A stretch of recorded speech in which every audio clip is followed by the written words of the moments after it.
எல்லா வகையிலும் உயர்ந்திருக்கலாம். ஆனால் வலிமையற்று போனோமானால் நம்மை யாரும் மதிக்க மாட்டார். இன்றைக்கு யூத இனம் 2000 ஆண்டுகளுக்கு முன்னாலே ரோமர்களின் ஆட்சியிலே யூதர்கள் வதைக்கப்பட்ட போது உலகம் பூராவும் சிதறி ஓடினார்கள் யூதர்கள். அவர்கள் பாலஸ்தீனத்திலிருந்து வெளியேறி ஐரோப்பிய நாடுகளிலும் அமெரிக்கா வரையிலும் போய் அவர்கள் தஞ்சம் புகுந்து வாழ்ந்தார்களா இல்லையா?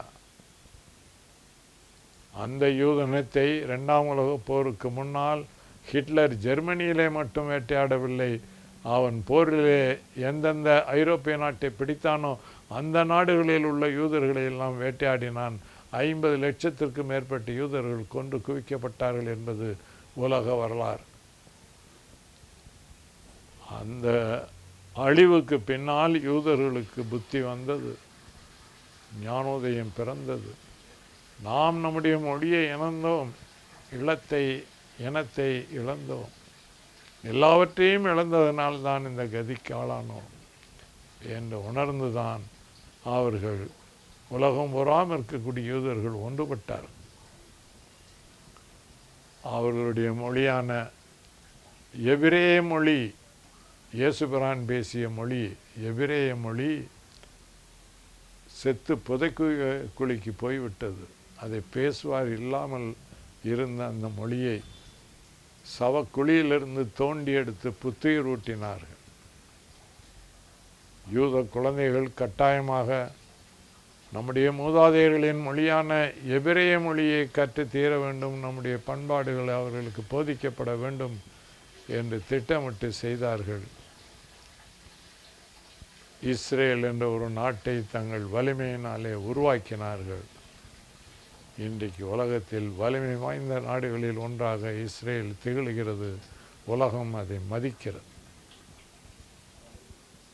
இதை தமிழர்கள் மனதில் வைத்துக் கொள்ள வேண்டும். என்னதான் நாம் நம்முடைய பழம்பெருமைகளை பற்றி பேசினாலும், சங்க தமிழை பற்றி செம்மொழியை பற்றி நம்மை நாமே மெச்சிக்கொண்டாலும் உலகம் மதிக்கவே மதிக்காது. நம்முடைய கைகள் தான் நமக்கு உதவி. ஈழத்தமிழ் மக்கள் மட்டுமல்ல, உலகம் புறாவும் வாழ்கிற தமிழ் மக்களுக்கு அபாயம் ஏற்பட்டிருக்கிறது. அழிவின் விளிம்பிலே கொண்டு வந்து தமிழினம் நிறுத்தப்பட்டிருக்கிறது என்று சொன்னால் மிகையாக. இன்றைக்கு ஈழத்தமிழனுக்கு ஏற்பட்ட கதி நாளை மலேசிய தமிழனுக்கு வரலாம், தென்னாப்பிரிக்கா தமிழனுக்கு வரலாம், பிற நாடுகளிலே வாழக்கூடிய தமிழர்களுக்கு வரலாம். ஏனென்றால் இது தமிழினம் கேள்வி கேட்பாரற்ற ஒரு அனாதையான இனம் என்ற எண்ணம் உலகத்தில் பரவி இருக்கிறது.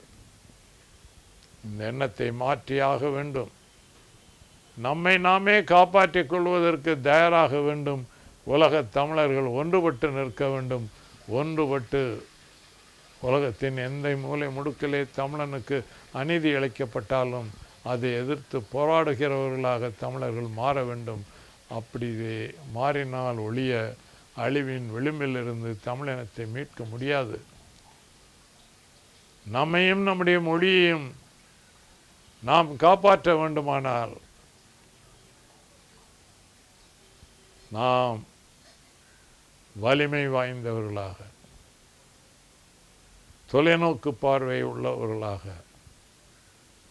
ஒற்றுமை நிறைந்தவர்களாக இருந்தால் ஒழிய நம்மால் நம்மை காப்பாற்றிக் கொள்ள முடியாது என்பதை உலக தமிழர்கள் உணர வேண்டும் என்று பணிவோடு வேண்டிக் கொள்கிறேன்.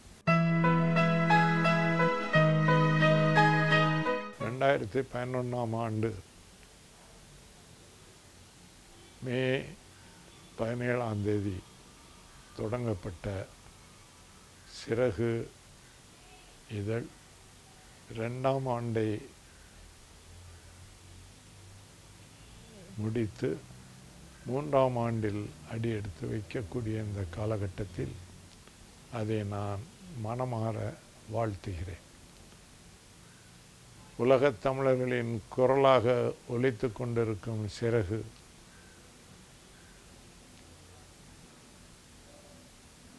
தமிழ் மொழியின் சிறப்பை மட்டும் பற்றி மட்டுமல்ல,